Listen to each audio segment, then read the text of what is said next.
Hello, everybody. This is Josh Sigurdson of World Alternative Media here, and I'm joined on the phone by Jailbird himself, Adam Kokesh, who was recently, as many of you might know, kidnapped, extorted, and thrown in a cage. And for what?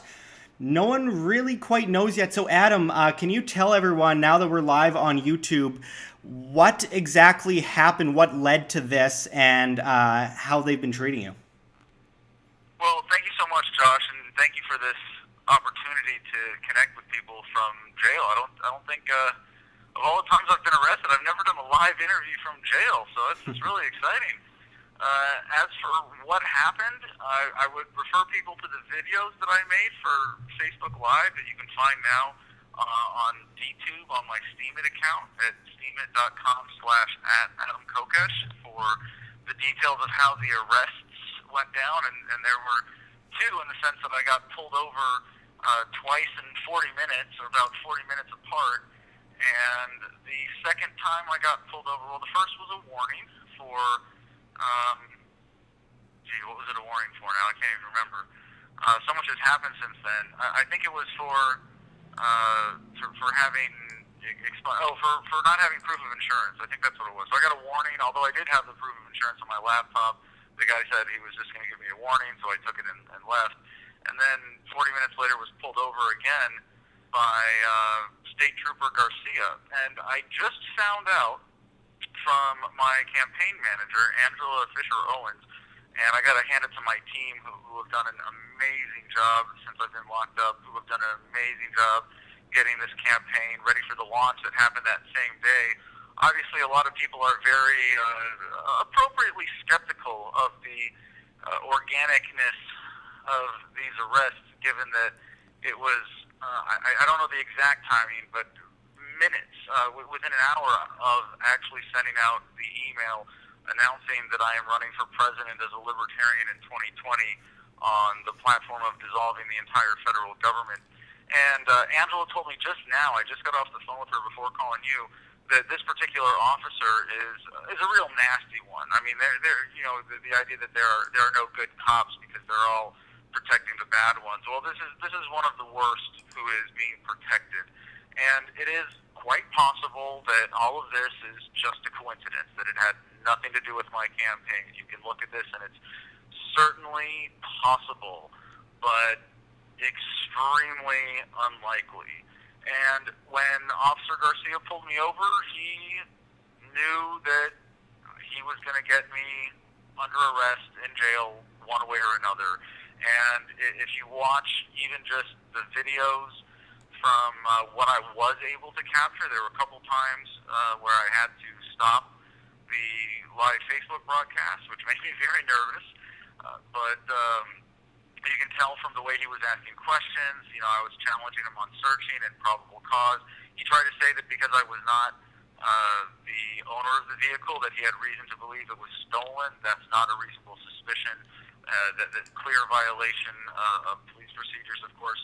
Even then, I was polite and complied because I was able to get my friend on the phone, who was the legal owner of the vehicle, and he was able to confirm that I was authorized to drive it, which of course is something that a police officer pulling someone over has no right to do. They have no right, just because you are not the owner of a vehicle, to say you must prove that you are authorized to be driving it unless they have some other reasonable suspicion or some reason to suspect that the vehicle has been stolen, and of course he had none. And so that's part of what makes the setup of this all the more suspicious. But then they brought in a drug dog, which is their probable cause machine, because it alerts on everything, including the fact that I had my dog, my wonderful Great Dane mix, Baloo, who's actually survived a house raid with me before. And by the way, this is the first time Baloo has actually been arrested himself. He was picked up by animal control,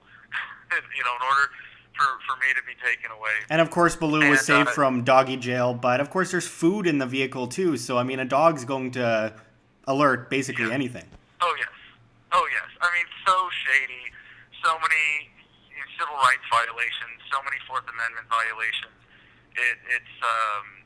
We have a lot of fun lawsuits coming up as a result of this. But I don't even know what I've been charged with. And now here I sit in the Wise County Jail, prisoner of Wise County Sheriff Aiken, for whom we are releasing a very important message tomorrow morning. So I hope that people will be tuned in to my channels tomorrow. That's everything you can find through thefreedomline.com. That's thefreedomline.com, including Kokesh for President and all that other good stuff. You can find my Steam and everything else.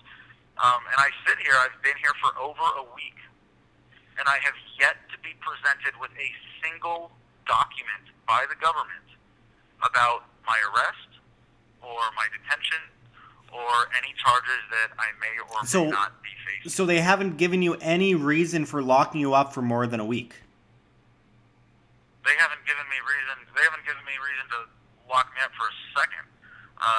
What I hear, and I'm a little reticent, if you may forgive me, to discuss the legal details that I'm getting whispers of, that I've heard of through my attorney and through other people involved. Actually, I first heard of the charges through the television in the jail here, when on Fox 4 Local they announced what my charges were. It really is a sad statement about the collusion between the mainstream media and the government, that they knew my charges before I did, except I don't know if those were even the correct charges. And so I'm sitting here in jail not knowing why I'm here, essentially, and I'm being held for ransom. They originally asked for my bond to be $80,000, and we protested that with a writ of habeas corpus through my attorney, and got it reduced to $20,000. But when I went to this, we had a little kimchi hearing with the Justice of the Peace. They called her a judge, but they don't even have law degrees, or aren't required to have them here. And it was an off-the-record hearing, which is disturbing on so many levels. But I told them that the Wise County bond system is a shakedown racket, and I refused to participate. And they didn't give me any. I demanded the paperwork, to which I'm constitutionally, legally entitled, and was turned down. I've requested paperwork in writing to the jail through their grievance process by filling out a form. I've asked several guards and several officers who have come through and have not been given a single official piece of paperwork. The only thing I did get, I have to admit, one of the guards, trying to be nice to me, sent me a handwritten note to say, your bond's $80,000 and here's how you get out. I was like, yeah, that's not going to cut it. So I'm here somewhat of my own volition, in the sense that I could be bonded out, but I'm taking a stand on principle in order to challenge this. So we don't have a whole lot of time here. Of course, you are in jail after all, so they only give you a little bit of time to really talk on the phone, I'm sure. But one thing I wanted to ask you about is, well, first of all, it doesn't justify $1 bail. $80,000 makes no sense at all. And there is this campaign that we've seen on Facebook where there's been a lot of call-ins to the district attorney's office. That's 940-627-5257 to demand that they grant you the writ. Do you know anything about this? Well, this is important because they've been lying to people about it. There are two writs, and one is to reduce the bond to zero so that I would be released on that ground at least. And the second one is to drop all charges on the religious freedom grounds. I am a card-carrying member of the Oak Cliff Wayhead Native American Church, which allows me to possess sacraments, including everything related to everything that I may have possibly been charged with. I am legally entitled to possess them as sacraments. All controlled substances are legal for me to possess as long as it is for religious purposes and for personal use, not selling, not trafficking. And I have not been charged with anything that would violate the constraints of my rights as a member of the church. And so the second writ is asking for all of the charges to be dropped on those grounds, proving that I'm innocent. My attorney has submitted my information about that, including a photocopy of my membership card. Thankfully, my chief strategist, Ben Farmer, who's been doing an awesome job while I've been locked up, was able to come to the jail and pick up my wallet. I released it to him with the form, and he was able to get that card to them. So they know that I was falsely arrested. And I did tell the officer in the case, as you see, that he unlawfully asks me to stop recording during the arrest. Right after that, he said, "Are there any drugs in the vehicle or any weapons or anything dangerous I should know about. And I said, sir, if you go to my wallet, you will find my membership card in the Hope of Way Native American Church. And if you read that, you will see that no matter what, there are no, or there is, and I apologize, it wasn't this exact wording, but to the effect I said, there is no contraband in my vehicle. I don't travel with contraband. For what I do with my activism, it's not worth the liability, because I take my mission seriously and put that first. And his response was, I don't care what's in your wallet, and I don't care what's in your RV, you're going to jail today. Well, I just encourage everyone to get involved in the campaign as much as they can. Push this message to the forefront. Adam has been fighting for freedom for many years, and victimless crimes, well, they'll end you up in prison just like a murder will, and it's disgusting, it's despicable, it's wrong on every level. Adam, we love you out here. We want to do everything we can to make sure that you are safe and you get out of there. We're doing everything we can to push this message, like I said, to the forefront. Are you being treated properly in there? Is there anything that's happening in there that we should know about? Well, by and large, the county jail staff have been polite and courteous, and most of them have been wonderful and very respectful, with a couple dangerous exceptions. One, there was a guard who threatened to pepper spray me for not taking off my clothes at one point, and it was when I was supposed to be changing into uniform. There's a little bit more to that story, but yes, I was threatened with pepper spray for not stripping naked. And while I was in my cell sitting on the toilet, and I should say that there is a window in the cell, and guards come by every 20 minutes or so, and there's an alarm that goes off every 20 minutes. It's like a cross between a fire alarm and a school bell, which I think in and of itself constitutes cruel and unusual punishment, because it is a sleep deprivation weapon. It is. I don't think I've slept much more than 20 minutes in a row since I've been here as a result. But they do come by and check, and there are female guards guarding male inmates, which I think is highly inappropriate. When I was in D.C., I was frisked a number of times very inappropriately by female guards. That hasn't happened here. They have a little bit better separation, but the females do the checks on male inmates. And I can see when they come and they check on the window. So earlier today, while I was using the toilet, a couple of guards in quick succession came to the window and checked. And I understand that that's normal procedure. I filed a complaint about that. I think the jail needs to change that policy. But I had to file another complaint, an emergency grievance, because this is just, it's still kind of mind-boggling. I don't know how intentional it was, or just if it was clumsy or what, but after checking the window and seeing that I was sitting on the toilet, a female guard opened the cell door and stuck her head in.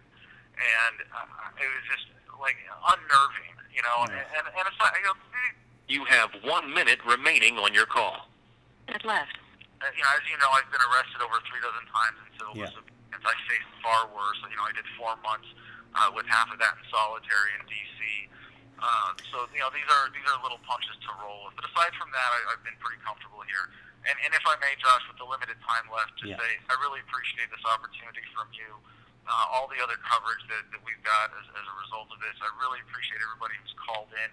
And if you would, please call to the sheriff's office tomorrow as well.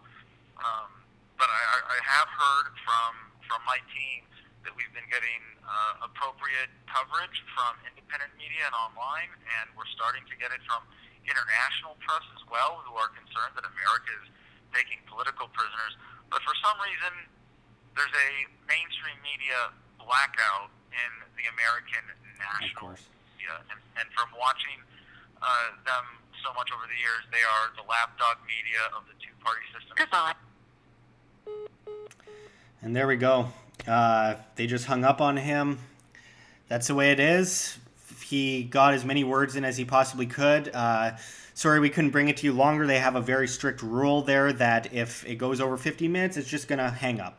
That's the way it is. He could try to call me back. I'll try to pay for another call with him. If he does, I'll go for it, but most likely he won't. We'll wait another minute or so to see if he calls back. It's very unfortunate, but we've been waiting for a call for him. There's a lot of concern that he wasn't going to make any calls because they were keeping him from it, and it's ridiculous. This is an individual who was minding his own business. They say he made it happen. He let it happen. He caused it to happen. He was driving down a road, minding his own business, driving on a road he was extorted to pay for. And then these, road warriors came up to him, basically pointed guns at him and told him, you have to come with us. We are going to steal your dog. We're going to steal your vehicle. We are going to kidnap you and throw you in a cage and then extort you for $80,000. It's just disgusting. It's wrong on so many levels. The fact that people will get caught up in his personal life rather than focusing on something that they know as fact is that an individual who is innocent is being thrown in prison. It's just, there's so many things wrong with it. And so he might call back. I don't know, probably not, but we'll see. Either way, I really appreciate Adam Kokesh coming on today and talking. It's been very interesting seeing the response from people. There's, of course, as I'll bring up on the screen, something I couldn't really talk to him about, but he made the first known crypto transaction behind bars. Very interesting. There are some terrible articles out there in the mainstream about it, but mostly it's a mainstream media blackout. But there are little bits that are in the news about, an unknown presidential candidate. He's not unknown at all. We all know who Adam Kokesh is, and we hopefully will support him as an individual rather than just looking at what if it happened to you. They came for this group, they came for that group, I said nothing, and then they came for me and there's no one else to stand up for me. That's basically the bottom line there. And I was going to quickly ask him why is he going to rethink paying the bail. I know it's an insane amount of money, but he refused to pay the bail and gave it, I believe, to the Libertarian Party. I was going to ask, are you sure you want to do that? Is there any way? Because honestly, we all really want you out of jail. I know it's an extortion racket, but, that's why Adam Kokesh is so awesome. He's going to sit there and not pay the piper to let him out of the prison, the cage that they threw him in after they kidnapped him. And now they're watching him in the bathroom. Guys, this is exactly what we're fighting against. This is statism on full display, and if we don't stand up against this, then what the hell is going to happen when it comes for us? It's just going to get worse. He's a target. People who are just driving down the road in Texas are often asked, and in Arizona as well, do you know Adam Kokesh? He is targeted. Who cares if he had pot on him, and there's no evidence that he did? Who cares if he did? It's a victimless crime. No one who's doing nothing wrong should be kidnapped and extorted and thrown in a cage. So, I think that, if people want to step up and pay the bail, that's on them. There's some people commenting on the chat board right now. Let's pay Adam's bail. If they want to do that, I'm sure there's a way to go about that. You might want to contact his campaign or his page or something about that. But Adam Kokesh, as you could see, he's smiling in his picture. And that's just the kind of guy that Adam is. That's just the way it is. So get rid of that on the screen for now. So I'm still waiting to see, is it possible? Will he call back? I don't know. He's got a lot of people he's got to call. It took me forever to get him on the line because when he called, they made me go through this ridiculous payment process that took 1,000,000 hours to listen to the pre-recorded robotic message before I could put in all the details necessary in order to pay for the 15-minute call that they cut off just like that. But I really appreciate Adam Kokesh's time. I really appreciate him calling us from prison. He hasn't really been able to get a message out yet. He got a short message out the other day to Liberty Movement Radio. This is the first interview he's done. From there, he's done one interview before in prison several years ago after that whole Freedom Plaza incident. The reason that he isn't going and paying the bill or the bail is because he's really principled, obviously, that he's willing to sacrifice his own comfort in order to spread a very important message. We all send Adam Kokesh our support. our hopes, and we'll do whatever we can to get him out. He's had many felonies in the past, and again, all for victimless. I don't even want to call them victimless crimes. They aren't even. Crimes should be categorized as an aggression against another free individual. So, anyway, free the slaves, free the political prisoners. This goes right to his point of activists under fire, which I spoke with him about in July in Vegas. I did an interview in his hotel room with him where we talked about activists under fire. Lynn Albrecht was there, mother of Ross Albrecht, who is in prison, again, victimless. And we talked about all this stuff, and he promoted this new site, Activists Under Fire, I believe, .com, where it was just to promote getting these activist political prisoners out of jail. We can't be apathetic to this. I mean, this is any of us that have any inkling of strategy to push the message of liberty and freedom forward need to heed this warning and prepare and do whatever we can ourselves for those that are currently behind bars for doing absolutely nothing. They are in a slave plantation, in a cage, with actual dangerous people, with no privacy, with a dollar bill over their head saying, if you give us this amount of money, these tens of thousands of dollars, we might just let you go. I really hope to see him at Anarchapulco 2018 next month. Make sure to go to thefreedomline.com, thefreedomline.com. Check out Adam Kokesh on Facebook. I thank everyone who set this up. Big shout out to Ben Farmer, who's been doing excellent work on his campaign, and everyone else. And, you know, it's just so important that we do whatever we can to help those that are being thrown in prison for absolutely nothing. Sickening. Big thank you to Adam Kokesh. Freedomline.com. Read the book Freedom. Let's keep pushing this, and I'll just finish it off by showing you this once again. Let's flood their lines. Let's get them out. He can't do much right now. He's in a cage like a cattle. It's down to our responsibility at this point. Let's save our friend. Let's save a fellow individual. Let's show what freedom and personal responsibility is all about.